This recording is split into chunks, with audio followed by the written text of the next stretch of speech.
నేను మీ శ్రీకాంత్. సముద్ర తీగ మొక్క లేదా ఉప్పు తీగ మొక్క లేదా సాగర తీగ మొక్క ఐపోమియా పెస్ క్యాప్రే ప్లాంట్. ఇది నేలపై పాకుతూ పెరిగే పెరెనియల్ క్రీపర్. తీర ప్రాంతాల్లో ఇసుక మట్టిపై వేగంగా విస్తరిస్తుంది. ప్రతి ముడి వద్ద వేర్లు పుట్టి కొత్త మొక్కలుగా మారుతుంది. సాధారణ పేర్లు: beach morning glory, railroad vine, goat's foot creeper. తెలుగులో సముద్ర తీగ, ఉప్పు తీగ, సాగర తీగ. వర్గీకరణ: taxonomic classification. Kingdom: Plantae. Division: angiosperms పుష్పించే మొక్కలు. Class: eudicots. Order: Solanales. Family: Convolvulaceae. Genus: Ipomoea. Species: Ipomoea pes caprae. మొక్క ఆకృతి, మోర్ఫాలజీ. పెరుగుదల విధానం: ఇది నేలపై పాకుతూ పెరిగే తీగలాంటి మొక్క. ప్రధానంగా సముద్ర తీర ప్రాంతాల్లో ఇసుక మట్టిలో విస్తరిస్తుంది. కాండం: పొడవుగా నేలపై పరచుకుంటుంది. మృదువుగా ఉండి ముడతలు లేకుండా ఉంటుంది. ప్రతి ముడి వద్ద కొత్త వేర్లు పెరుగుతాయి. ఆకులు: మందంగా, గుండ్రంగా లేదా రెండు ముక్కలుగా విడిపోయినట్టుగా ఉంటాయి. చివర భాగంలో చిన్న చీలిక, గోట్స్ ఫుట్ ఆకారం ఉంటుంది.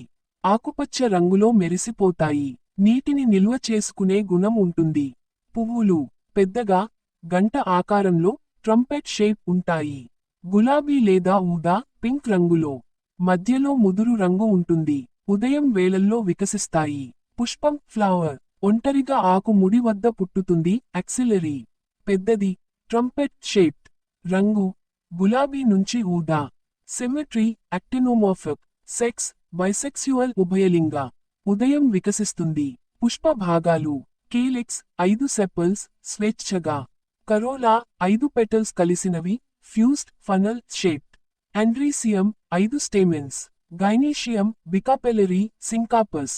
Ovary: superior. ఫలాలు మరియు విత్తనాలు: గుండ్రని గింజల పెట్టె, క్యాప్సూల్. లోపల నలుపు లేదా గోధుమ రంగు విత్తనాలు ఉంటాయి. నీటిలో తేలే గుణం కలిగి ఉండటం వల్ల సముద్ర ప్రవాహాల ద్వారా వ్యాప్తి చెందుతాయి. పెరుగుదల ప్రదేశం, హాబిటాట్. సముద్ర తీరాలు, ఇసుక మట్టితో ఉన్న ప్రాంతాలు. ఉప్పు కలిసిన నేలల్లో కూడా బాగా పెరుగుతుంది.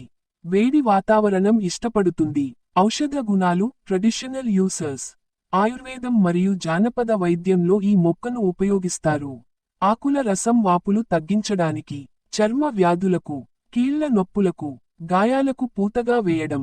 దోమ కాట్లకు. గమనిక: వైద్యుని సలహా లేకుండా ఔషధంగా వాడకండి. పర్యావరణ